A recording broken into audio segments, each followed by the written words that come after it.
German Chancellor Angela Merkel joined Google's Eric Schmidt to open the CeBIT trade show in Hanover last night. Software giant SAP is just one of the companies showcasing its products. Delighted to welcome back to the programme Jim Hagemann-Snabe, the co-CEO of SAP. Look, Jim, it's very good to speak to you today. When we look at all these amazing things that are going on, the mobile, the big data stuff, the cloud stuff as well, all very exciting. But as we've seen with many trends in technology, turning these exciting ideas into medium to long-term profitability, that's got to be where the big challenge is for you. You're putting the finger exactly on the point here. There's been a lot of hype in the industry always. We have, I believe, three very exciting technologies: bring the business applications to the mobile, ease consumption through the cloud, and analyze extreme amounts of data in real time. Now, this year's theme at CeBIT is, in fact, managing trust. And I think that's a good way of putting it, because companies are not looking for these fast-moving hypes. They're looking for the companies that are here for the long term. This year is our 40th anniversary, and we are right now launching some of our newest technologies to make sure we're also around the next 40 years. You've already spent a lot of money, SuccessFactors being one big acquisition most recently, on boosting your cloud presence. I mean, how profitable can this be over the short term, or is this a longer term bet? I think the cloud is unique and valuable to customers because it brings ease of consumption. So you don't have to install any hardware, you don't have to install any software. In that sense, there's a high value proposition in the cloud. But no one is making money today in the cloud. You're absolutely right. And to make money in the cloud, you need scale. You need to be the largest cloud provider. And that's why we took some very serious steps in making sure that not only our own innovations, but also the acquisition of SuccessFactors would dramatically boost our pace so that we can show the scale. We are the ultimate scale company in the business software industry. And we want to prove that we can make money in the cloud like no one else. Jim, I think you just put your finger on the bit that we're really interested in, and that's the how you make money out of this, because there are a lot of people who are cynical about the technology sector post the year 2000, and they hear this sales proposition continually being pushed at them now: the cloud, the cloud, the cloud. The cloud is nothing but the internet, basically. That's what we're talking about here.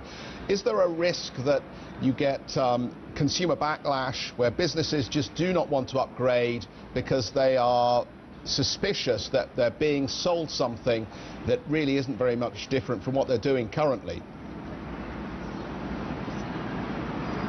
I think you are exactly spot on. There's been a lot of hype around the cloud, and if you look at how it's being discussed, it is pretty cloudy.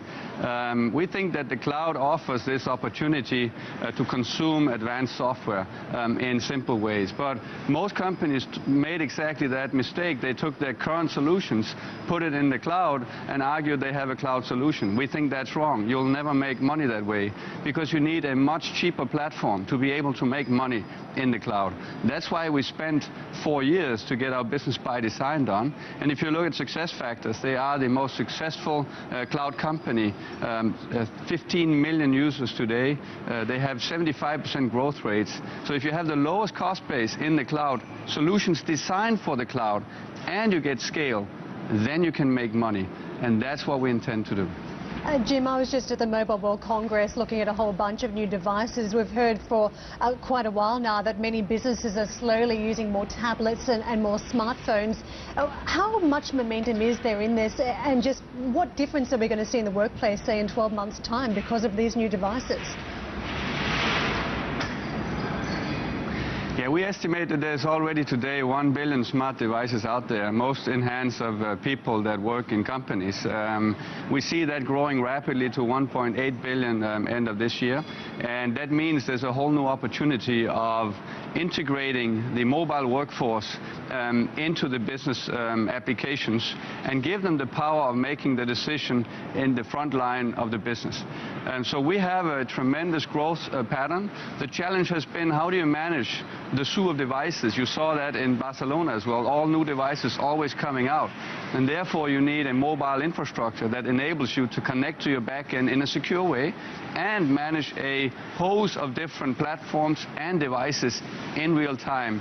You cannot do that by individual solutions per app, or per device.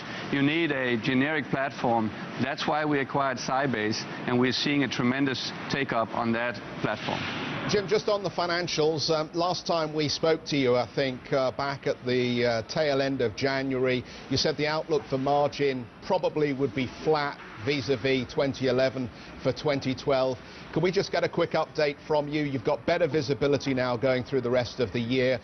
Do you think it's time to upgrade that forecast? Are we going to see better margin evolution?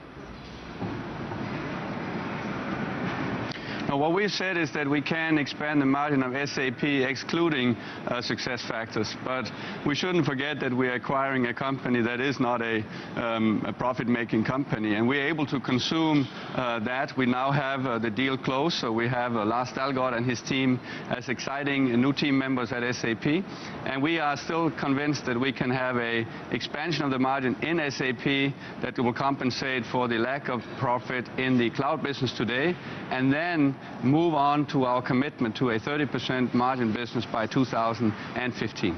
And Jim, just on CeBIT, how big is it this year? I've done a couple of those CeBITs, and it used to take ages just to walk the whole length of the event because there are so many big buildings that it's housed in. Is it a big one this year? It is a very big one. It's funny because right after 2008, there were some concerns whether this format would survive, and today I have to say it's a very, very strong CeBIT. It's an international CeBIT. The friend country is Brazil, and we have all countries represented at CeBIT. So it's really become an international, world-leading fair for the technology world.